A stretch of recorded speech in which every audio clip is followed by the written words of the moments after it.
Hello everyone. Previous video में हमने जो है वो टाइप्स ऑफ वर्ब का एक जनरल कॉन्सेप्ट जो है वो अच्छी तरह से देख लिया था। ये भी जाना था कि वर्ब्स होते क्या हैं और उनको कितनी तरह से जो है हम डिवीजन करते हैं। हमने देखा था कि एक सेंटेंस में मौजूद वर्ब्स को हम दो कैटेगरीज में डिवाइड कर सकते हैं। एक तो होते हैं हमारे हेल्पिंग वर्ब्स या ऑक्सिलरी वर्ब्स और दूसरे होते हैं हमारे मेन वर्ब्स। तो इस वीडियो में हम जो है हेल्पिंग वर्ब्स या ऑक्सिलरी वर्ब्स के बारे में जो है वो फर्दर डिस्कशन करते चले जाएंगे।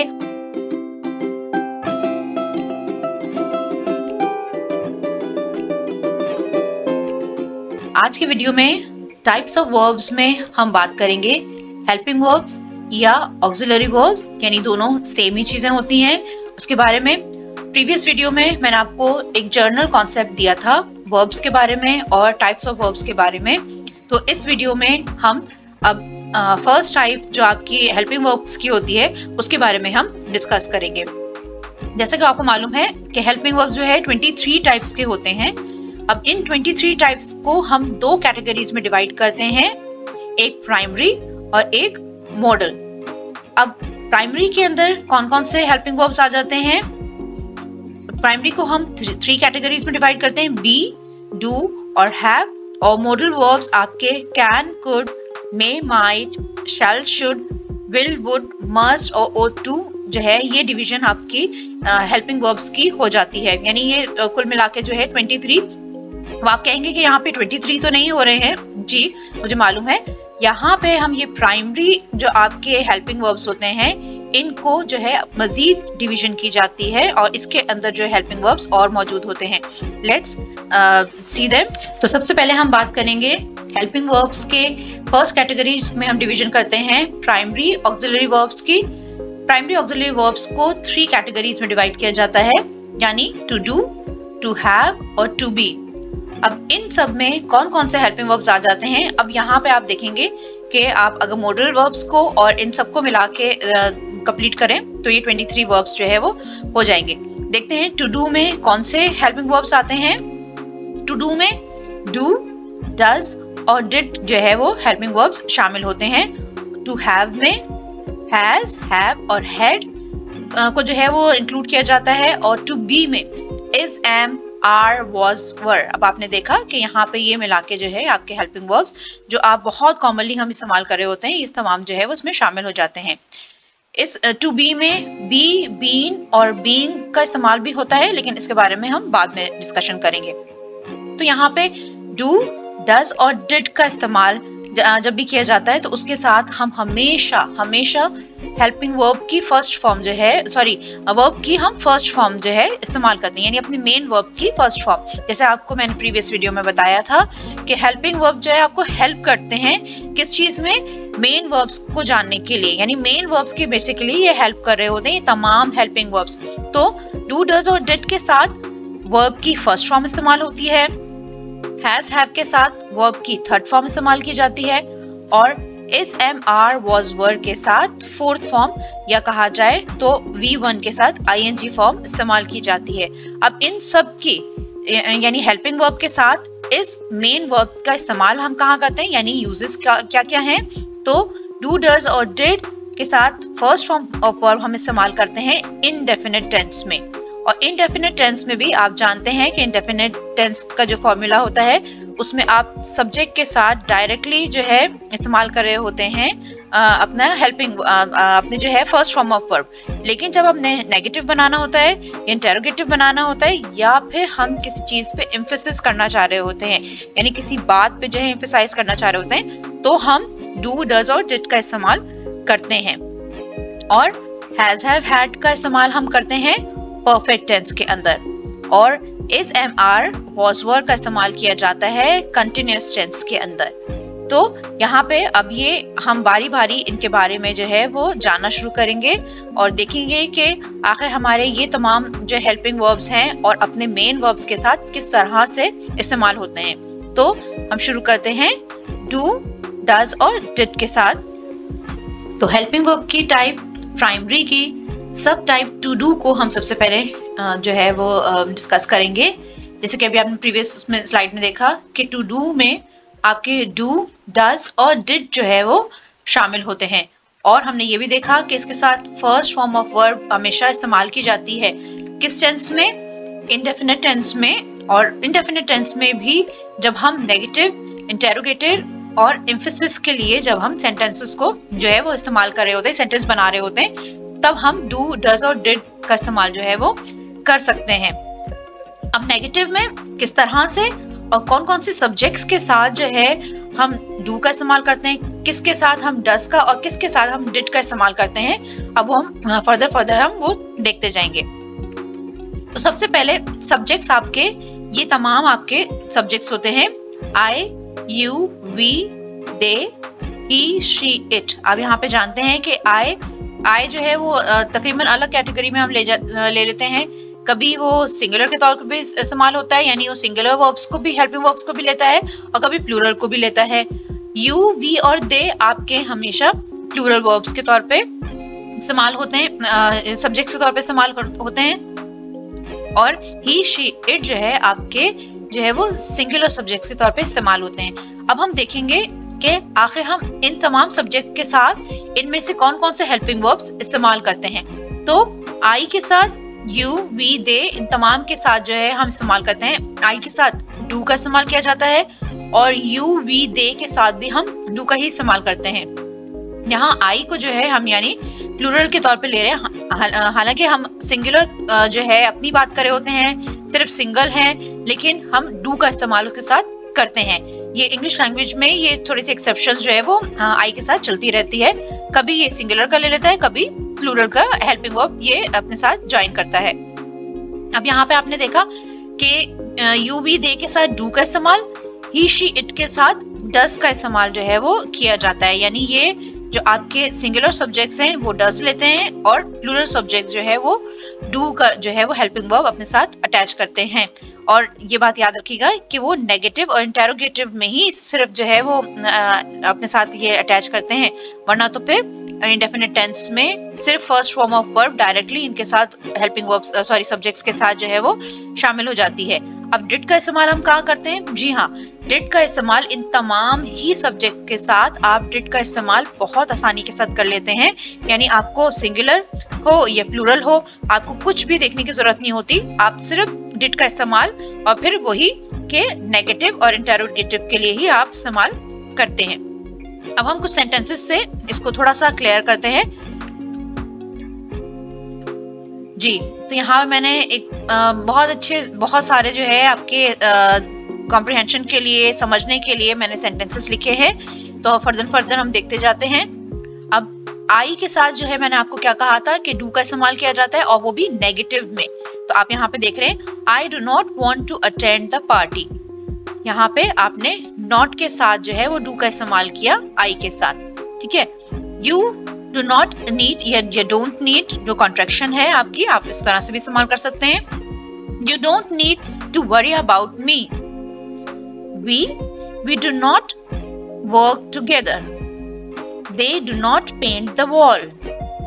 अब इस तरह से जब आप जो है दो नाम इस्तेमाल करे हों या कोई और प्लूरल टर्म इस्तेमाल कर रहे हैं तो उसके साथ भी आप डू का इस्तेमाल करते हैं। यानी डू का इस्तेमाल करते हैं जब आप नेगेटिव सेंस देना चाह रहे होते हैं। जैसे कि ये सेंटेंस है, Sana and Saba don't play chess.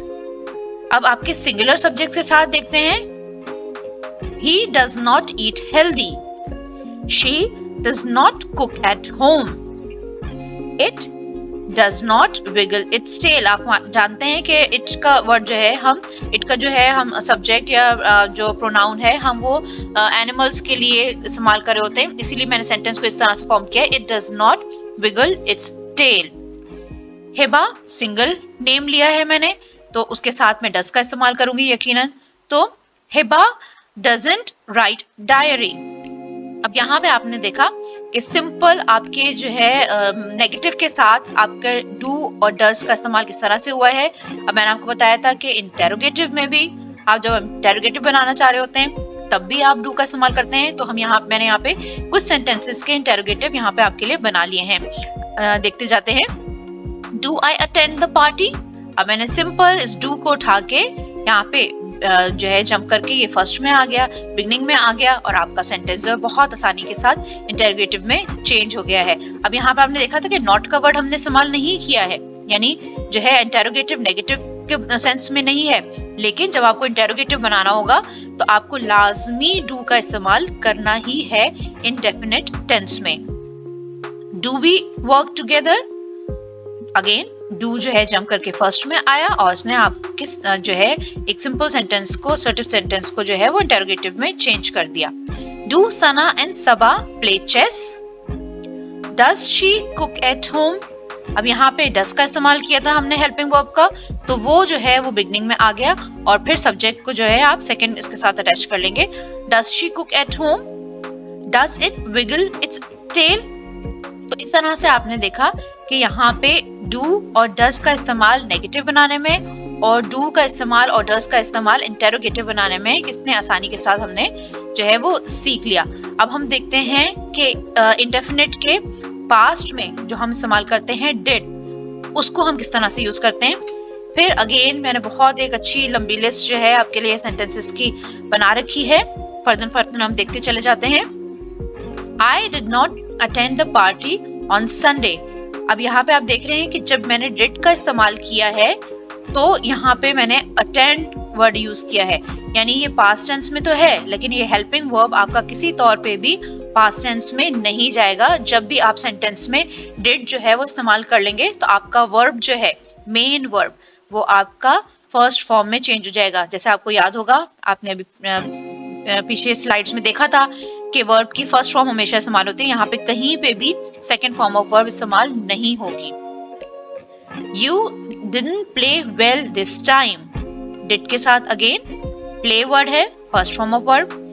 We didn't listen the news last night, they didn't pass the test last year, Sana and Saba didn't play chess, she didn't prepare the dinner yesterday, he did not miss the bus, it didn't finish milk this morning, Hiba didn't write the story। अब यहाँ पे आपने देखा कि चाहे हमारा singular helping subject हो या फिर प्लूरल हो, हमने सबके साथ जो है बहुत आंखें बंद करके बहुत आसानी के साथ हमने डिड का इस्तेमाल कर लिया है। और याद रखिएगा फर्स्ट फॉर्म ऑफ वर्ब, ठीक है, ये बात बिल्कुल नहीं भूलिएगा। अब डिड का इस्तेमाल जो है हम उसी तरह से इंटरोगेटिव बनाने के लिए भी करते हैं। तो did I attend the party on Sunday, again did जो है वो जंप करके बिगनिंग में आ गया और आपका सेंटेंस बहुत आसानी के साथ जो है वो इंटरोगेटिव में चेंज हो गया। Did they pass the test last year, did Sana and Saba play the chess, did he miss the bus, did Saba write the story. तो यहाँ पे हमने देखा कि आपका हेल्पिंग वर्ब टू डू जो है वो कितने आसानी के साथ जो है आपके हेल्प करता है आपके सेंटेंस स्ट्रक्चर फॉर्मेशन में, जब आप इंडेफिनिट को नेगेटिव और इंटरोगेटिव में चेंज करना चाहते हैं। तो इन सेंटेंसेस को आप बार बार देखिएगा ताकि आपको पता चले कि किसके साथ जो है आपको कौन सा हेल्पिंग वर्ब इस्तेमाल करना है। अब हम बात करेंगे हेल्पिंग वर्ब्स में प्राइमरी हेल्पिंग वर्ब्स की second category to have. To have में कौन कौन से हेल्पिंग वर्ब्स आपके शामिल होते हैं? हैज, हैव और हैड। और जैसे आपने प्रीवियस में स्लाइड में देखा था कि इन तीनों ही के साथ जो है वो आपकी वर्ब की थर्ड फॉर्म इस्तेमाल होती है, ठीक है। और अब ये कौन से टेंस में इस्तेमाल होते हैं, लेकिन आप सब जानते होंगे कि ये परफेक्ट टेंस में इस्तेमाल किए जाते हैं आपके। और किन किन सब्जेक्ट्स के साथ अब हम देखेंगे कि किन सब्जेक्ट्स के साथ आप हैज का, किसके साथ हैव का और किसके साथ आप हैड का इस्तेमाल करते हैं। तो सब्जेक्ट्स आपके वही हैं, यानी I, you, we, they, he, she, it. इसमें अगेन आई जो है आपका जो है अलग से इंट्रोड्यूस किया गया है, इंक्लूड किया जाता है ताकि आपको पता चले कि इसके साथ हम प्लूरल की ट्रीटमेंट कर रहे हैं या सिंगुलर की। यू, वी और दे जो है आपका सिंगुलर, माफ कीजिएगा, ये आपके प्लूरल टर्म्स के तौर पे, प्लूरल सब्जेक्ट्स के तौर पे इस्तेमाल किए जा रहे होते हैं। और ही, शी, इट आपके सिंगुलर सब्जेक्ट के तौर पे इस्तेमाल किए जाते हैं। अब देखते हैं इन सब में से हेल्पिंग वर्ब्स कौन कौन से किस सब्जेक्ट के साथ इस्तेमाल होते हैं। तो आई के साथ फिर हैव का इस्तेमाल किया जाता है, यानी आई को जो है यहाँ इस कैटेगरी में भी हम प्लूरल के तौर पे ही इस्तेमाल कर रहे होते हैं। तो यहाँ पे आपने आई के साथ हैव का इस्तेमाल करना है। यू, वी और दे के साथ आप जो प्लूरल टर्म्स हैं, आपकी प्लूरल सब्जेक्ट्स हैं, उनके साथ आप हैव का इस्तेमाल करेंगे। ही, शी, इट के साथ आप हैज का इस्तेमाल करेंगे, यानी परफेक्ट टेंस में आप इस तरह से जो है वो इनका यूज करेंगे इन तमाम सब्जेक्ट्स के साथ। अब हैड के साथ किसका इस्तेमाल किया जाता है? जी हाँ, जैसे कि डिड में था उसी तरह से हैड का इस्तेमाल आप तमाम ही सब्जेक्ट के साथ आंख बंद करके कर सकते हैं। अब यहाँ पे आपको नेगेटिव या इंटेरोगेटिव की भी कोई ऐसी नीड नहीं है। अब यहाँ पे सिंपल आप जो है जब भी आपका परफेक्ट टेंस होगा, आप वहां पे इन तमाम सब्जेक्ट्स के साथ जो है हैव और हैज और हैड का इस्तेमाल कर सकते हैं। अब हम इसको जो है इन तमाम के कुछ सेंटेंसेस भी देख लेते हैं ताकि आपको और अच्छी तरह से ज़हनशीन हो जाए, क्लियर हो जाए कि किस तरह से हम इस्तेमाल करते हैं। तो हमारे प्राइमरी टू हैव के सेंटेंसेस हैं। I have done my work, ये तो सबसे कॉमन सेंटेंस है आपका प्रेजेंट परफेक्ट के तौर पे, जहाँ पे आप जो है ये सेंटेंस अक्सर ही अपना काम खत्म करने के बाद बोलते ही हैं। I have done my work, you have painted the wall well, we have learn the lesson, they have enjoyed the party. आप यहाँ पे नोट कर रहे होंगे हैव के साथ जो है वो हमने थर्ड फॉर्म ऑफ वर्ब जो है वो इस्तेमाल की है। अगेन प्लूरल कोई भी दो नाम हो या कोई भी प्लूरल जो है आप सब्जेक्ट ले रहे हो तो उसके साथ आप हैव का इस्तेमाल करेंगे with third form of verb. Ali and Ahad have gone home. अब यहाँ पे ये सिंगुलर सब्जेक्ट्स को भी देख लेते हैं हम। He has reached there, she has cooked food, it has licked milk. Again यहाँ पे जो है किसी एनिमल के लिए हम इस्तेमाल कर रहे हैं, may be for the cat. अब मैं यहाँ पे कैट का वर्ड यूज करने के बजाय मैंने आपको जो इट जो है प्रोनाउन के तौर पे, सिंगुलर सब्जेक्ट के तौर पे इस्तेमाल कर रही हूँ। It has licked milk. Again singular name कोई भी हम ले रहे हैं तो उसके साथ भी हम जो है वो सिंगुलर की ट्रीटमेंट ही करेंगे, यानी उसके साथ हम सिंगुलर हेल्पिंग वर्ब इस्तेमाल करेंगे, हैज। सारा हैज क्लीन्ड हर रूम। अब इन सब के इंटेरोगेटिव भी देख लेते हैं हम। हालांकि इंटेरोगेटिव में जो है आप हेल्पिंग वर्ब आप सिर्फ जंप करके आप फर्स्ट में लेके जाते हैं और आप इस्तेमाल कर लेते हैं, लेकिन आपको थोड़ा सा एक आइडिया हो जाएगा कि किस तरह से हम interrogative sentences in helping verbs की मदद से बनाते हैं। Have you painted the wall, have they enjoyed the party, has she cooked food, has सारा क्लीन्ड हर रूम। इन सब के साथ भी आपने देखा कि जैसे डिड में हमने किया था कि हम फर्स्ट फॉर्म ऑफ वर्ब इस्तेमाल करते हैं, लेकिन हैव के साथ आप हैव हैज के साथ जो है थर्ड फॉर्म ऑफ वर्ब भी इस्तेमाल करते हैं, चाहे आपका नेगेटिव बनता हो, चाहे वो आपका सिंपल असर्टिव सेंटेंस हो या आप इंटरोगेटिव बना रहे हो, आप थर्ड फॉर्म ऑफ वर्ब ही लाजमी इस्तेमाल करेंगे। अब हम नेक्स्ट देख लेते हैं हैड का इस्तेमाल किस तरह से हम करते हैं। अगेन जो मैंने सेंटेंसेस आपके लिए फॉर्म करके रखे हैं। I had done my work. You had finished the work in time. We had decorated the room. They had visited them. Ali and Ahad had gone home. He had reached there. She had cooked food. It had licked milk. Sarah had cleaned her room. Again यहाँ पे आपने देखा तमाम ही subjects के साथ बहुत आराम से, बहुत आसानी के साथ आपने सिर्फ हैड का जो है वो हेल्पिंग वर्ब इस्तेमाल किया है, ऑक्सिलरी वर्ब इस्तेमाल किया है और आपने थर्ड फॉर्म ऑफ वर्ब जो है इसके साथ अटैच किया है। मेन वर्ब जो है वो आपका थर्ड फॉर्म ऑफ वर्ब में ही होगा। इसके इंटेरोगेटिव किस तरह से बन जाएंगे? सिंपल, उसी तरह से हैड को आप पहले लेके चले जाइए और आपका सेंटेंस जो है इंटेरोगेटिव में चेंज हो जाएगा। देख लेते हैं। Had we decorated the room? Had she cooked food? Had Sarah cleaned her room? इस तरह से आपके to have यानी प्राइमरी हेल्पिंग वर्ब्स में आपके to have वाले भी has have और had का इस्तेमाल इस तरह से जो आप बहुत आसानी से कर सकते हैं। इन सेंटेंसेस को बार बार देखिएगा ताकि आपको जो है वो अच्छी तरह से याद हो जाए कि किसके साथ has, किसके साथ have और किन के साथ जो है वो had का इस्तेमाल करना होता है। हैड का इस्तेमाल तो आप तमाम ही सब्जेक्ट्स के साथ कर सकते हैं, तो आपको कोई भी परेशानी नहीं होनी चाहिए, लेकिन आप इसको वापस से जो है वो प्रैक्टिस में जरूर लेके आइएगा। तो अब हम बात करेंगे हेल्पिंग वर्ब की टाइप प्राइमरी ऑक्सिलरी वर्ब्स में टू बी की। अभी आपने प्रीवियस स्लाइड्स में देख लिया कि जो है टू बी में कौन कौन से हेल्पिंग वर्ब्स आते हैं, इज, एम, आर, वॉज और वर। ये तमाम जो है ये हेल्पिंग वर्ब्स आपके टू बी की कैटेगरी में आते हैं।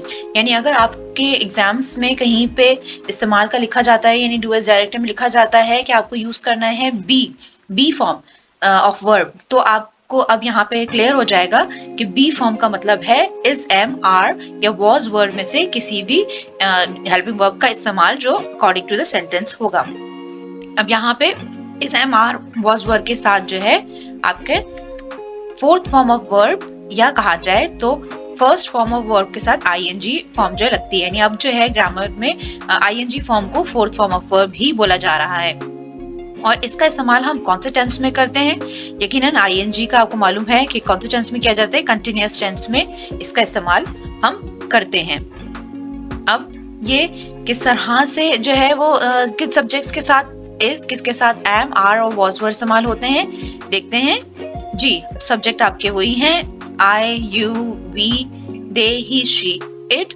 अब इनमें किसके साथ हम कौन सा वर्ब इस्तेमाल करेंगे? अब यहाँ पे इंटरेस्टिंगली यहाँ पे आई के साथ जो है बिल्कुल ही अलग आपका हेल्पिंग वर्ब एम का जो है वो इस्तेमाल किया जा रहा है। ठीक है, तो यहाँ पे एम जो है वो आई के साथ जो है वो जाता है, और ये सिर्फ और सिर्फ आपके प्रेजेंट में ही जो है आई के साथ एम जो हेल्पिंग वर्ब है वो इस्तेमाल किया जाता है। उसके अलावा यू, वी, दे में आप आर का इस्तेमाल करते हैं, और ही, शी, इट यानी singular helping verbs singular subjects के साथ आप इस का इस्तेमाल जो है वो अपने सेंटेंसेस में करते हैं। अब यहाँ पे आई के साथ हम देखेंगे कि वॉज का इस्तेमाल किया गया है, क्योंकि आई को जो है हम यहाँ पे सिंगुलर जो है वो कंसिडर कर रहे हैं। मैंने आपको बताया था कि आई कभी जो है वो प्लूरल की जो है हेल्पिंग वर्ब अपने साथ लेता है, और कभी जो है वो सिंगुलर के हेल्पिंग वर्ब अपने साथ लेता है। तो इस केस में जो है आई अपने साथ सिंगुलर, यानी जिस तरह से आप ही, शी, इट के साथ वॉज का इस्तेमाल करते हैं, इसी तरह से आई के साथ भी आप वॉज का ही इस्तेमाल कर रहे होते हैं। यानी यहाँ पे आई जो है आपका सिंगुलर सब्जेक्ट के तौर पे ही इस्तेमाल किया जा रहा है। अब यू, वी और दे के साथ आप कौन सा इस्तेमाल कर रहे हैं? जी हाँ, यहाँ पे यू, वी और दे के साथ वर हेल्पिंग वर्ब का इस्तेमाल किया जाता है। अब जल्दी से हम देख लेते हैं इन सब को हम सेंटेंसेस में किस तरह से इस्तेमाल करेंगे, यानी इन हेल्पिंग वर्ब के साथ आपकी फोर्थ फॉर्म ऑफ वर्ब किस तरह से अटैच होगी और आपका सेंटेंस जो है वो कंटिन्यूअस टेंस का बन जाएगा। तो यहाँ पे आपके लिए मैंने सेंटेंसेस कलेक्ट करके रखे हैं। जल्दी जल्दी से हम पढ़ते चले जाते हैं और देखते जाते हैं कि किस तरह से हमने कौन से सब्जेक्ट के साथ इस्तेमाल किया। आई एम टीचिंग, आई के साथ एम का ज़ाहिर हेल्पिंग वर्ब आपने इस्तेमाल किया, जैसे आपने अभी प्रीवियस स्लाइड में देख लिया। यू के साथ आप जो है आर का हेल्पिंग वर्ब इस्तेमाल करते हैं। एक चीज मैं आपको यहाँ पे जो है वाजे कर दूं कि यू हमेशा ग्रामर में आपका प्लूरल की ट्रीटमेंट ही लेता है। हम यू जो है वो हो सकता है कभी हम अपने सामने वाला जो सिंगल है जो है उससे बात करते हुए यू का इस्तेमाल कर रहे हैं, या फिर जो है एक ज्यादा नंबर ऑफ पीपल के साथ जो है बात करते हुए यू बोल रहे हैं, लेकिन ग्रामेटिकली यू हमेशा हमेशा आपका हेल्पिंग वर्ब जो भी लेगा वो प्लूरल का ही लेगा, यानी यू के साथ हमेशा ट्रीटमेंट जो होगी वो प्लूरल की ही की जाएगी।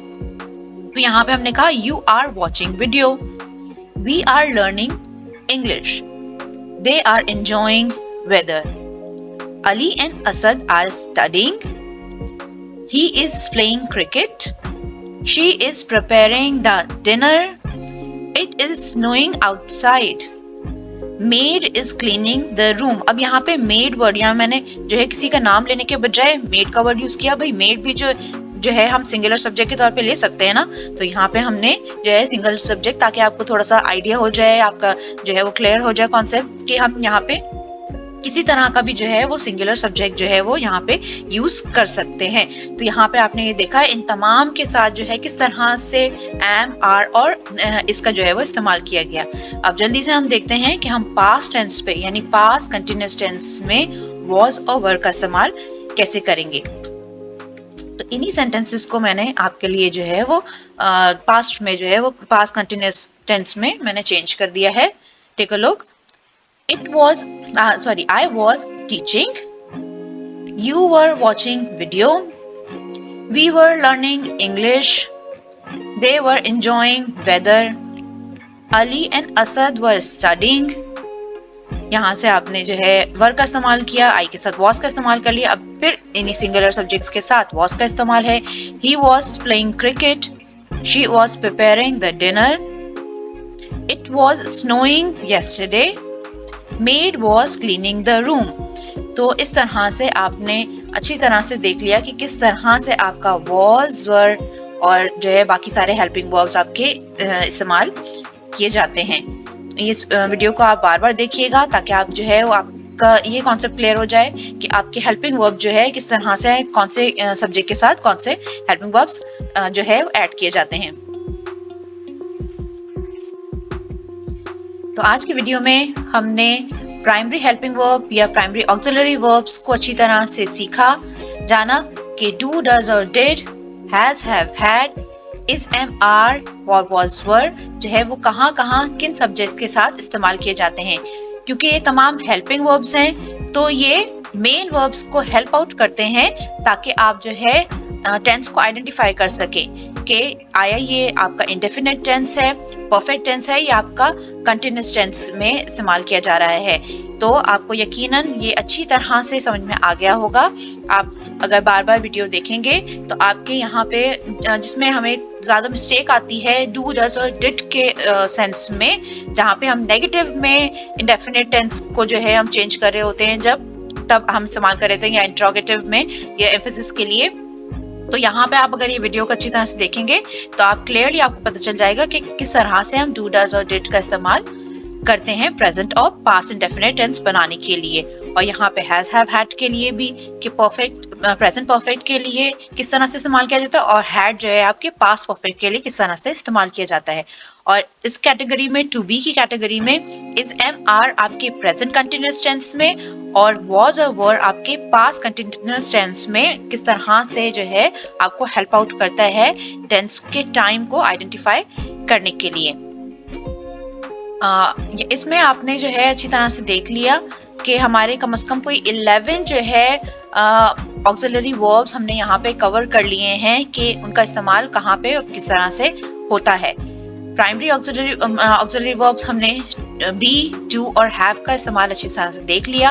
अब नेक्स्ट आने वाली वीडियोस में इंशाल्लाह मैं आपको मॉडल वर्ब्स के बारे में बताऊंगी, क्योंकि मॉडल वर्ब्स आपके टेंसेस में नहीं आते एक्सेप्ट आपके ये विल का इस्तेमाल जो होता है। बाकी तमाम मॉडल वर्ब्स जो हैं वो आपके जो हैं वो परमिशन के लिए, रिक्वेस्ट के लिए, या फिर जो है आप किसी से हम्बल रिक्वेस्ट कर रहे हैं, परमिशन मांग रहे हैं, तो उसके लिए जो है आप इस्तेमाल कर रहे होते हैं। ये आपका टेंस का इस्तेमाल इसमें जो है वो टेंस के इस्तेमाल में ये सब तमाम जो है वो नहीं आते हैं। तो इसीलिए मैं मॉडल वर्ब्स के लिए जो है अलग से एक वीडियो बनाऊंगी। आप इस वीडियो को अच्छी तरह से जरूर देखिएगा ताकि आप आगे आने वाली मॉडल वर्ब की वीडियो को भी सही से जो है वो अंडरस्टैंड कर सकें। तो वर्ब्स की वीडियो में आपने पार्ट 1 में अच्छी तरह से जाना कि व्हाट इज वर्ब, और फिर एक general concept types of verbs के बारे में, यानी उसमें एक्सिलरी वर्ब्स कौन से होते हैं और मेन वर्ब्स और उसकी टाइप्स क्या होती हैं। इस वीडियो में यानी पार्ट 2 में आपने एक्सिलरी वर्ब्स का सिर्फ एक प्राइमरी जो है सेक्शन आपने जो है वो जाना है अच्छी तरह से। अब नेक्स्ट वीडियोस में इंशाल्लाह मैं आपको मॉडल वर्ब्स के बारे में इंफॉर्मेशन दूंगी, क्योंकि मॉडल वर्ब्स आपके जो है वो टेंसेस में नहीं आते हैं। उसमें आपको मैंने अभी बताया कि रिक्वेस्ट के लिए या परमिशन के लिए और एडवाइस वगैरह के लिए इस्तेमाल किए जाते हैं, तो वो बिल्कुल एक अलग कॉन्सेप्ट जो है वो अपने साथ रखते हैं।